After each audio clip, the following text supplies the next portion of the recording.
Good morning students. Chapter 15 पढ़ रहे थे हम लोग और उसमें हमने आगे तक के टॉपिक पढ़ लिए थे। आज का जो हमारा टॉपिक है वो है आर्थिक सुधार। और आर्थिक सुधार में हम कहाँ कहाँ की बातें करेंगे, यानी कौन कौन से सेक्टर्स की बात करेंगे, कौन से क्षेत्र की बात करेंगे। तो वो करेंगे हम उदारीकरण की, निजीकरण की और वैश्वीकरण की।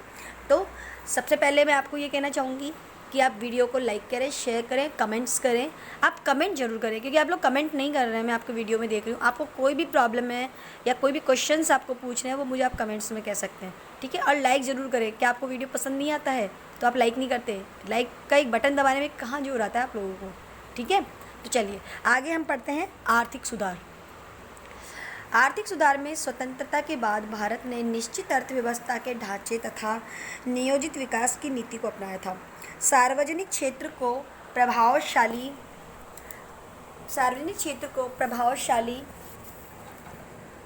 स्थान देकर उसे विकास का मुख्य चालक बनाया।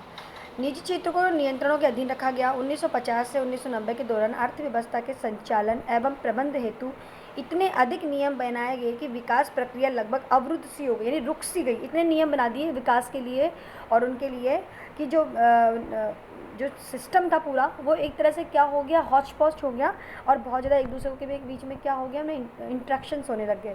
तो इससे क्या हो गया, वो जो विकास की प्रक्रिया थी वो रुक गई। इसके अतिरिक्त सरकार को प्रतिरक्षा तथा सामाजिक क्षेत्र पर भी अपने संसाधनों का एक बड़ा भाग खर्च करना पड़ा।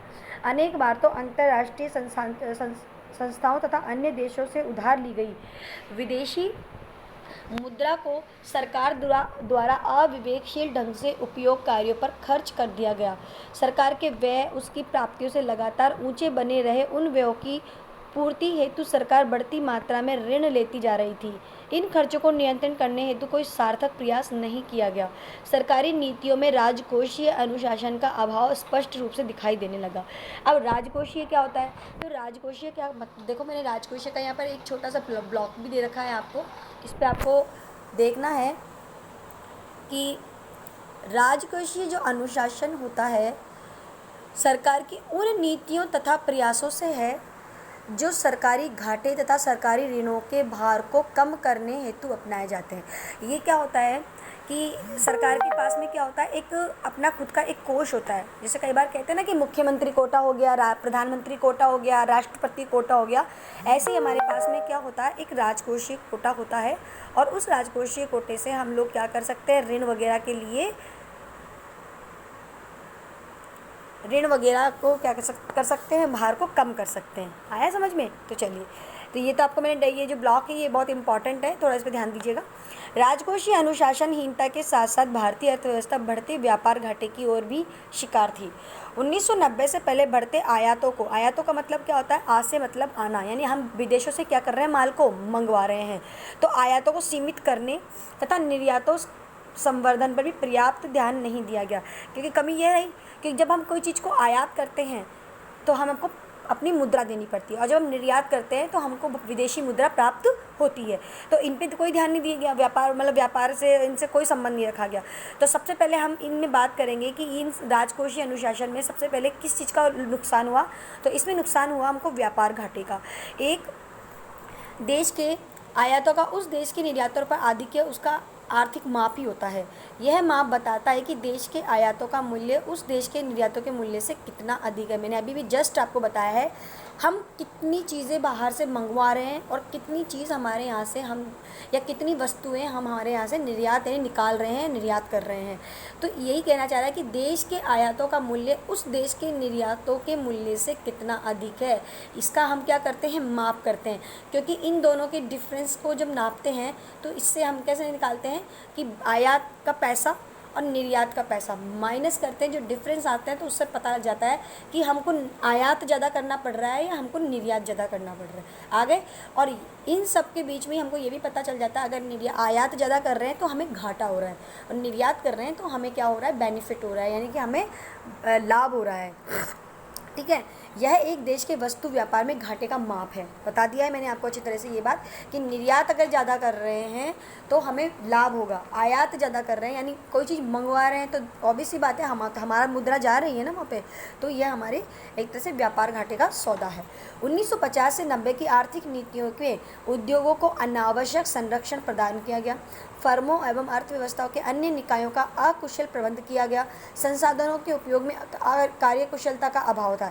यानी संसाधन जो भी कोई चीज़ें बन रही थी या कोई भी चीज़ हमारे पास में संसाधन उपलब्ध थे तो उसमें किसी कोई ऐसा ऐसे मतलब हमारे सेक्टर्स में कोई ऐसा व्यक्ति नहीं थे या ऐसा कोई श्रमिक नहीं थे या ऐसे कुशल व्यक्ति नहीं थे जो इसको अच्छी तरह से काम कर सकते। कार्यकुशलता की कमी थी हमारे यहाँ पर, यानी अच्छी तरह से काम को नहीं किया जा रहा था। सबसे बड़ी बात यह है अर्थव्यवस्था की संपूर्ण संरचना ही दोषपूर्ण हो गई थी। इससे अर्थव्यवस्था में उत्पादन लागतें बढ़ गई, यानी उत्पादन की तो अब क्या हुआ, जब कार्य कुशलता से नहीं होगा तो भाई फैक्ट्री तो मशीनें तो चल रही है ना अपनी वस्तुओं और जो कच्चा माल है वो तो जा रहा है ना, तो हमारा क्या हुआ लागतें चीज़ें ज़्यादा बिगड़ने लगी। वस्तुओं में क्या करना, वस्तुएं बिगड़ने लगी, लेकिन कुछ वस्तुएं कुछ वस्तु सही बन रही थी तो कुछ बिगड़ रही थी। अगर सही कार्य कुशल होते हैं, श्रमिक अच्छे होते हमारे पास में तो सभी वस्तुएं अच्छी बनती, लेकिन कुछ बिगड़ रही थी तो कुछ सुधर रही थी। तो इससे क्या हुआ, हमको जो हमारा उत्पादन लागत है यानी हम जो वस्तु बना रहे हैं, बनाने का जो लागत है हमारी, है ना, जो खर्चा है वो हमारा बढ़ता जा रहा था, क्योंकि चीज़ें तो बन रही है ना, चाहे बिगड़ो चाहे सुधरो, लेकिन बन तो रहा है ना, लागत तो लगी रही है ना हमारी। तो लागतों में क्या हो गई, बढ़ोतरी हो गई। और इससे फिर क्या हुआ, लागतों में बढ़ोतरी होने से उत्पादकता स्तर बहुत निम्न हो गया, यानी कमाई आना कम हो गया, और यानी खर्चा तो हो गया ज़्यादा और कमाई हो गई कम। ठीक है। उत्पादन की धीमी वृद्धि, अत्यधिक सार्वजनिक व्यय तथा अन्य कारणों ने महंगाई की समस्या को उत्पन्न किया। अब क्या हो गया भाई, उत्पादन तो हो रहा है हमारे यहाँ पर धीमी गति से, लेकिन अब लोगों की जो सार्वजनिक खर्चा था वो बढ़ गया। साथ में क्या हुआ, अन्य कारणों से अब ये सब हुआ। अब चीज़ें क्या होगी, जब चीज़ों की हमारे पास कमी हो जाती है, उसकी मांग बढ़ जाती है, तो वो चीज़ें क्या कर दी जाती है, मार्केट में उस पर कीमतों को बढ़ा दिया जाता है। मतलब जिस चीज़ की डिमांड होती है उस चीज़ की डिमांड पे क्या कर दिया जाता है, मांग पर चीज़ों को, उस पर रेट को बढ़ा दिया जाता है। तो इस चीज़ जो रेट को बढ़ाया जा रहा है उसी को हम क्या कहते हैं, मुद्रास्फीति कहते हैं, या इसको कहते हैं महंगाई। अभी आप सब जानते हो महंगाई क्या चीज़ होती है। जैसे मान लीजिए बीच में कोरोना काल के अंदर क्या हुआ था, कई चीज़ें हमें उपलब्ध नहीं हो पा रही थी, है ना, तो नहीं हो पा रही थी या कुछ चीज़ें बहुत ज़रूरत की थी, उन पर कीमत बढ़ा के दी जा रही थी। तो जो कीमत बढ़ा के दी जा रही थी, जो मतलब MRP से बढ़ा के जो चीज़ें हमसे ली जा रही थी, तो वही क्या थी, महंगाई थी। तो महंगाई तो आप लोग अच्छे से जानते हो।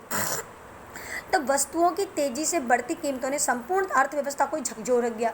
अब आप इसका अपन वर्तमान में बहुत बड़ा उदाहरण यही है कि अभी महंगाई इतनी हो गई है कि अर्थव्यवस्था में क्या हो गया है, एक मतलब एक उछाल सा आ गया है, निम्नता आ गई है कि मांग तो मांग भी बढ़ रही है लेकिन कीमत भी बढ़ रही है। अब वही व्यक्ति उस वस्तु को खरीद पाएगा जिसके पास में क्या है, पैसा है, और नहीं है तो वो व्यक्ति क्या करेगा, अपने साथ में समझौता करेगा। ठीक है। इन सभी स्थितियों के कारण भारत का भुगतान संतुलन प्रतिकूल बना रहा। विदेशी मुद्रा भंडार बहुत कम हो गया। 90 के दशक के प्रारंभ में भारत के पास मुश्किल से लगभग 2 सप्ताह के आयात के लिए विदेशी मुद्रा भंडार ही शेष रहा था। अब यानी कि हमारे पास में इतना ही माल था, यानी इतना ही आयात करने के लायक वस्तुएं थी हमारे पास, यानी इतना ही थोड़ा बहुत आयात कर सकते हैं, इतनी हमारे पास में क्या बची थी, विदेशी मुद्रा। क्योंकि देखो विदेशी मुद्रा का यहाँ पर क्या रोल है, जैसे मान लीजिए हमको अमेरिकन डॉलर, अब जैसे अमेरिका से हम कोई सामान मंगा रहे हैं तो हमको किस में, हम उस वस्तुओं को किस में खरीदेंगे, डॉलर्स में तो खरीदेंगे, उनको रुपए में थोड़ी खरीदेंगे। ठीक है। तो वो तो अमेरिकन डॉलर्स, और जब वो हमको कोई वस्तुएं देंगे और हमारी कोई वस्तुएं लेंगे तो वो हमको किस में देंगे, डॉलर। यानी किसी भी देश की, जैसे किसी भी देश की वस्तु खरीदते हैं या वो हमसे खरीदता है तो वो अपनी मुद्रा हमें देगा। ठीक है। तो वो मुद्रा का जो भंडार था हमारे पास में वो कम हो गया। अब आएगा भुगतान संतुलन। अब भुगतान संतुलन तो सब जानते हो कि जब हम किसी चीज़ को खर्च करते हैं तो उसमें एक लेवल बना के चलते हैं कि जैसे इतना खर्च हमको करना है और इतना बचा के रखना है। समझ में आ रहा है कि इतना तो हमको खर्च करना है और इतना बचा के रखना है, उसी को क्या कहते हैं, हम भुगतान संतुलन कहते हैं। एक देश का शेष विश्व के साथ एक वर्ष में समस्त लेन देन का संक्षिप्त विवरण भुगतान संतुलन कहलाता है। राजकोषीय असंतुलन, अर्थव्यवस्था की दोषपूर्ण संरचना तथा भुगतान संतुलन के संकट की स्थिति को सुधारने के लिए भारत सरकार ने नई आर्थिक नीति के तहत जुलाई 1991 में आर्थिक सुधार लागू किए। यद्यपि आर्थिक सुधारों की प्रक्रिया 1980 के दशक में ही प्रारंभ की गई थी, लेकिन तब इन सुधारों को पूर्ण इच्छा शक्ति के साथ लागू नहीं किया गया था। अतः ये संकट गंभीर होते चले गए इस स्थिति में भारत ने 1991 में दो अंतर्राष्ट्रीय संस्थाओं यानी विश्व बैंक और अंतर्राष्ट्रीय मुद्रा कोष से क्या मांग लिया, लोन मांग लिया, वित्तीय सहायता मांग ली। यानी हमने विश्व बैंक से और अंतर्राष्ट्रीय बैंक से क्या मांग, मुद्रा से क्या मांग लिया, वित्तीय सहायता मांग ली या हमने कर्जा मांग लिया। ठीक है, आज तक भी उस कर्जे को चुकाने, अभी भी हमारा ये कर्जा चुक नहीं पाया है। देख लो 1991 में ये कर्जा लिया गया था और ये कर्जा हमारा क्या होता जा रहा है, देश के ऊपर बढ़ता ही जा रहा है, क्योंकि आज भी हम ले ही रहे हैं ना उनसे, तो कुछ चुका देते हैं और कुछ ले लेते हैं। तो ये मांग की इन संस्थानों ने भारत को सशर्त ऋण प्रदान भी कर दिया, क्योंकि हमारी देश की जो स्थिति है वह विश्व बैंक के अंदर बहुत अच्छी है। तो उन्होंने हमारे साथ में क्या करा, कुछ कागजों को साइन वाइन करवा लिया और हमको ऋण भी दे दिया। भारत ने इनकी शर्तों की पालना करते हुए 1991 में नई आर्थिक नीति की घोषणा की तथा आर्थिक सुधार लागू किए। अब वो विश्व बैंक ने जो शर्त दी थी वो देखो, और कौन उसमें शामिल था और किस सम्मेलन के थ्रू ये किया गया था, तो वो देख लो।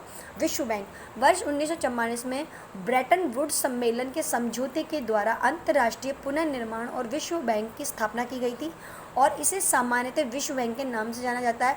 और ये सभी देशों को जो संयुक्त राष्ट्र संघ के सदस्य बने हुए हैं वर्तमान में, उन सभी देशों को विश्व बैंक क्या देता है, ऋण देता है, लोन देता है। समझ में आ गया, और सबकी ये सहायता करता है।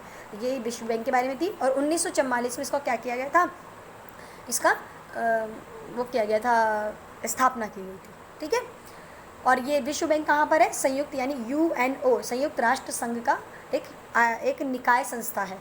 ठीक है, आर्थिक सुधारों के अंतर्गत आर्थिक स्थिरीकरण तथा संरचनात्मक सुधार हेतु उपाय लागू किए गए।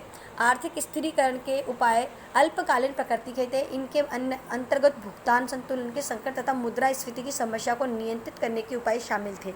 संरचनात्मक सुधार दीर्घकालीन प्रकृति के थे।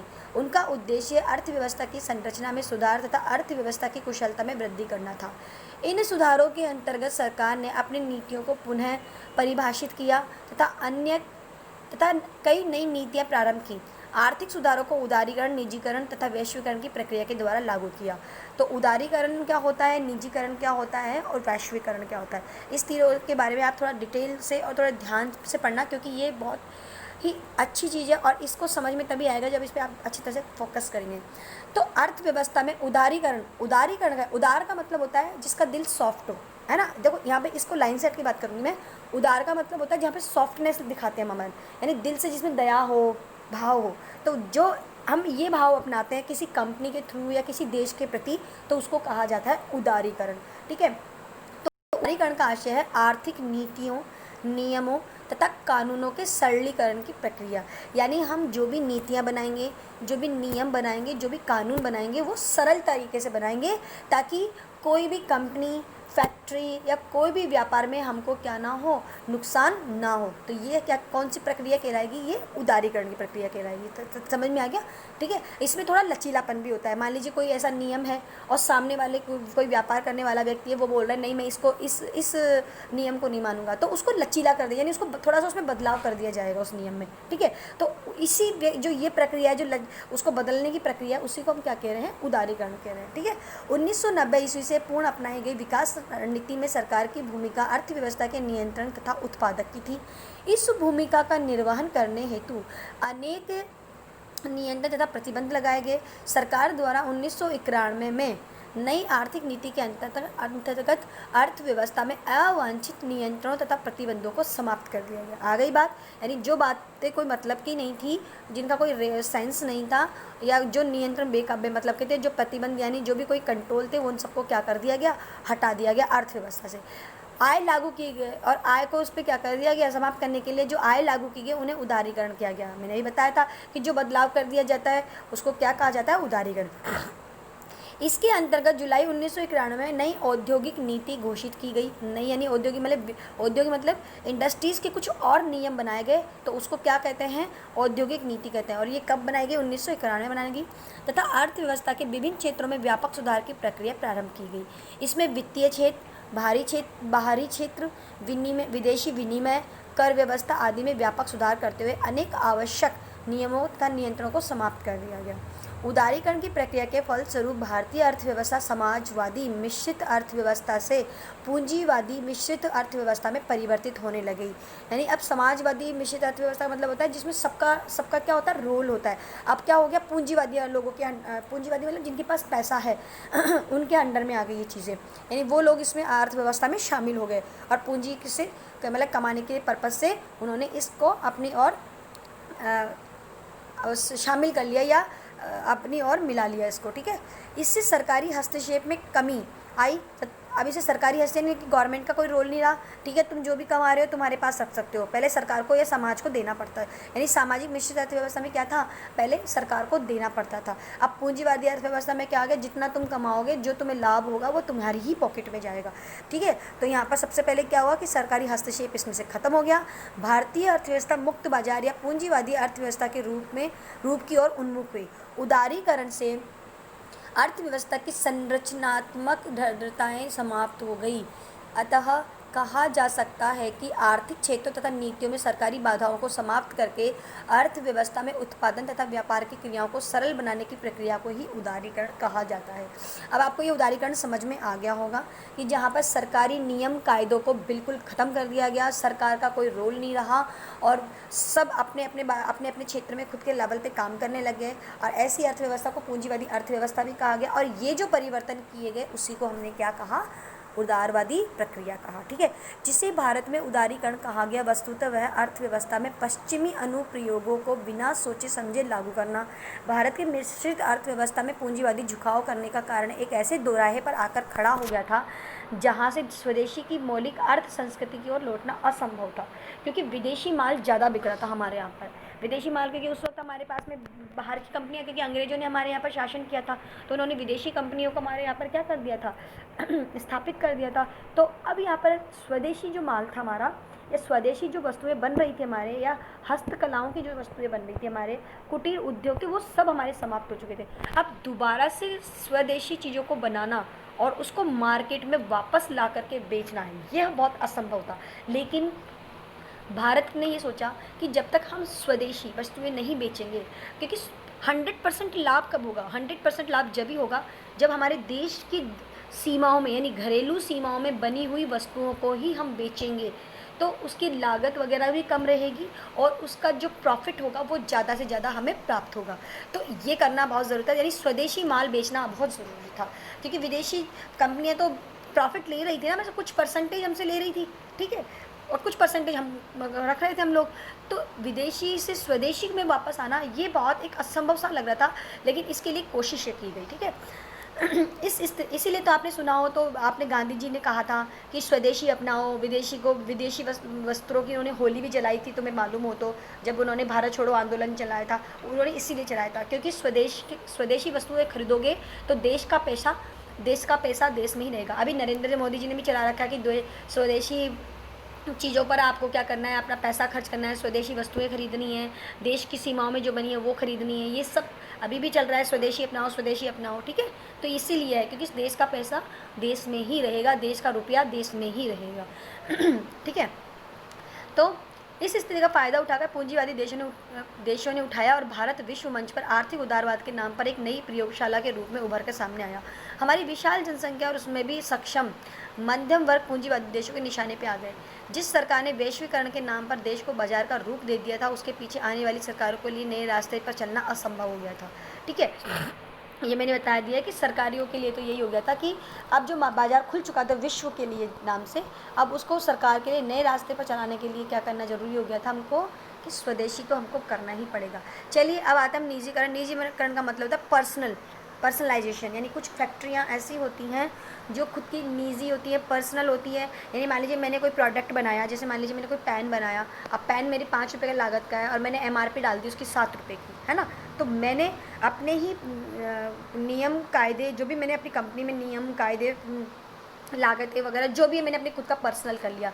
तो ऐसी व्यवस्था क्या कहलाएगी, निजीकरण कहलाएगी। इसमें भी सरकार का कोई हस्तक्षेप नहीं होती। ठीक है, तो अर्थव्यवस्था में निजी क्षेत्र की भूमिका में वृद्धि करने की प्रक्रिया का भूमिका में वृद्धि करने की प्रक्रिया निजीकरण कहलाती है। इसके अंतर्गत अर्थव्यवस्था में निजी क्षेत्र को अधिक अवसर प्रदान किए जाते हैं तथा सार्वजनिक क्षेत्र की भूमिका घटाई जाती है, यानी कि सार्वजनिक मतलब सरकार की। ठीक है, निजीकरण की प्रक्रिया में उन सभी आर्थिक नीतियों को शामिल किया गया है जो निजी क्षेत्र के विस्तार को बढ़ावा देते हैं। यानी निजी क्षेत्र के मतलब खुद के पर्सनल लेवल पे ही कुछ भी बनाओ, तुम कुछ भी बनाओ, देश के प्रति बनाओ, कैसे भी बनाओ, लाइक और कैसे भी बनाओ, कितनी भी लागत लो, वो आपकी हेडेक है। जैसे लक्स है, अब लक्स का साबुन 50 रुपये का आता है, तो वो निजी कंपनी है, अब वो 50 का बेचे, 100 का बेचे। अब जिसकी मतलब हैसियत होगी या औकात होगी या उसका खरीदने की उसके पास में रुपया होगा, तो वो 50 रुपये का साबुन से नहाएगा, यानी लक्स से नहाएगा। और जिसको नहीं नहाना होगा तो वो नहीं खरीदेगा। ठीक है, समझ में आ गया? आपका कोई जोर ज़बरदस्ती नहीं है कि नहीं आप लक्स से साबुन से नहाओ,